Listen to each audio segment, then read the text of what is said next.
I'm really glad to be back in New York City, my home, where I have so many friends who hate me, so much family who are disappointed in me, where my children live until they abandon me. You're a dumb bitch. Oh, who told you? My goodness, that is a lot of khaki. And I just realized it is actually a very flattering color for most skin tones. I know you're relieved. I just want you to know how much I admire you guys. I could never be brave enough to wear the same outfit every day. My brother toyed with joining the army. He loved the idea of serving his country, but then he snapped a rubber band in his eye, and that was the end of that. You guys have a lot of rules here, which I totally get. You need rules. Women learn rules from women's magazines. I can't make a move without consulting Family Circle or Harper's Bazaar. Otherwise, I'd have no idea what shade of red drives a man crazy. Little hint. It's the one with the least amount of fabric involved. Women aren't funny. Your wife must have a sense of humor. She's seen you naked. I'm sorry, I thought we were truth-telling. That's Russian, motherfucker. Told you about the language, you know the drill. Officer Peluso. Ladies and gentlemen, Officer Peluso! He arrested me just the other night. I don't want my own apartment. I don't feel ready, mentally, to have my own keys, my own plumbing, my own angry Ukrainian super. I don't feel prepared to take on that kind of responsibility alone. The only thing I feel prepared to take on, right now, this very minute, is those fucking losers at the bar. I mean, look at that. The before picture in a Charles Atlas male virility enhancement ad. Just standing there, waiting for me to bomb. It's midnight on a Tuesday, and the highlight of their evening is the possibility of seeing a chick fail. Am I supposed to find them intimidating?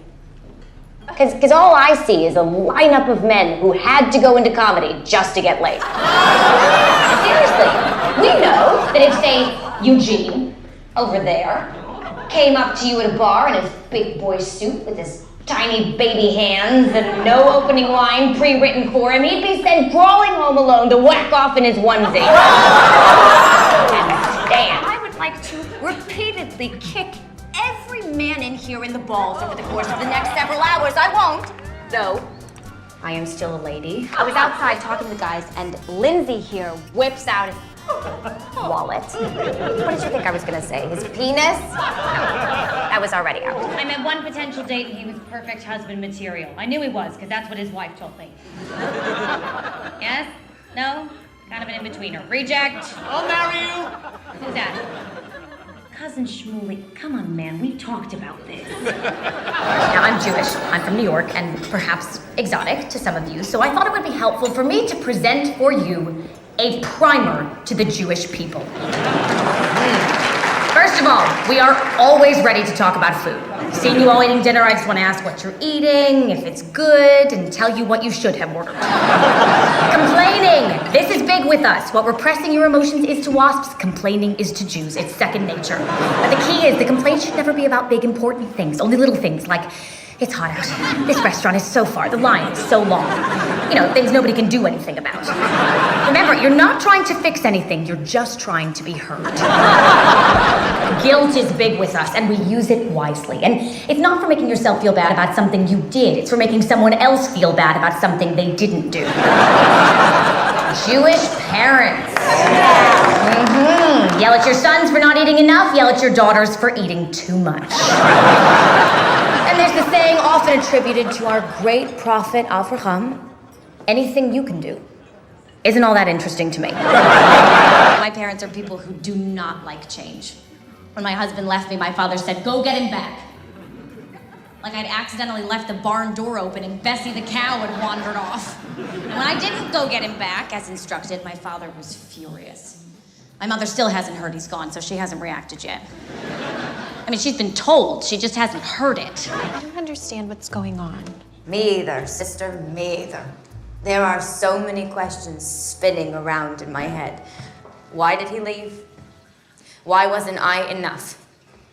And why didn't they put the stage over there against that wall instead of over here by the bathroom so you wouldn't have to listen to every giant bowel movement that takes place in there? Hello and welcome to the telethon. Oh, you made a mistake calling a comedian. My refrigerator is not running, sir. Bye now. Hello and welcome to the telethon. No, Rabbi, this is not a good time. L'chaim. Really? After what I just said about the bathroom? Walk of shame. Walk of shame! I'm Midge Maisel, Mrs. Maisel on stage. Hey, thanks. I haven't played my hometown for a while. I've been touring with Shy Baldwin for a few months, so. Nice to know that people haven't forgotten me. You haven't forgotten me. My kids have completely forgotten me. They've gotten very jaded having a mother in show business. I showed up the other day, my daughter pointed to her diaper and said, "Sweetie, would you get this?"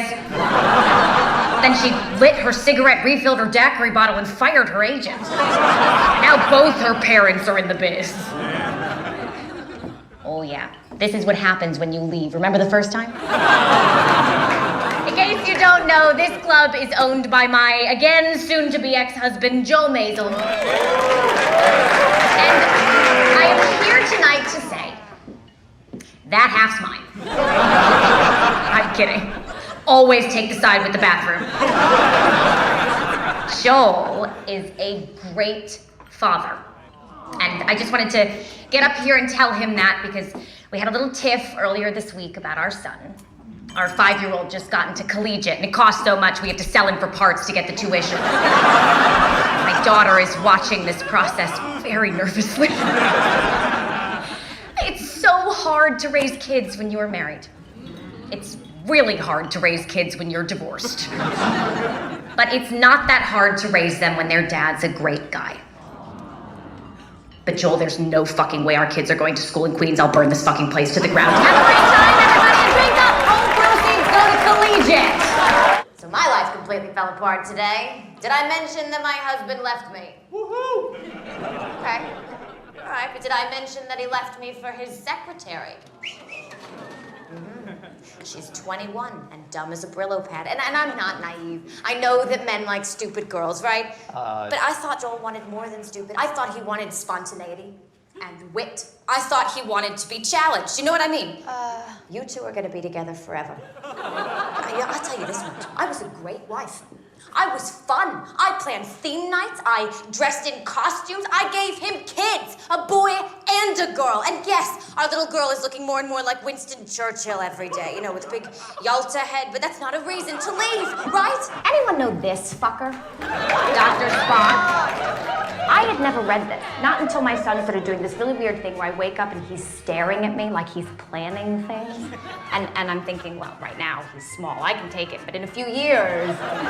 You ever rehearse an argument you plan on having with someone in your head, and during the rehearsal you're perfectly reasonable and they're a jerk, and then the argument actually happens and they're reasonable, but that's not how you rehearsed it, so you become the jerk?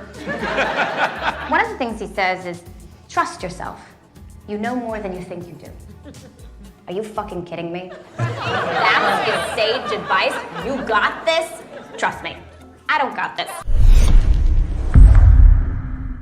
Dad, why'd you name yourself Richard? He was like, because I want to be rich. Did you wash your hands? Of course not. Oh my God! You ever use schmaltz? Same heart attack, different afterlife. Whoa, you are, man. Even if I did know where the Antichrist was, I wouldn't tell you. We're on opposite sides. I rather enjoy being on fleek. I ate a bug.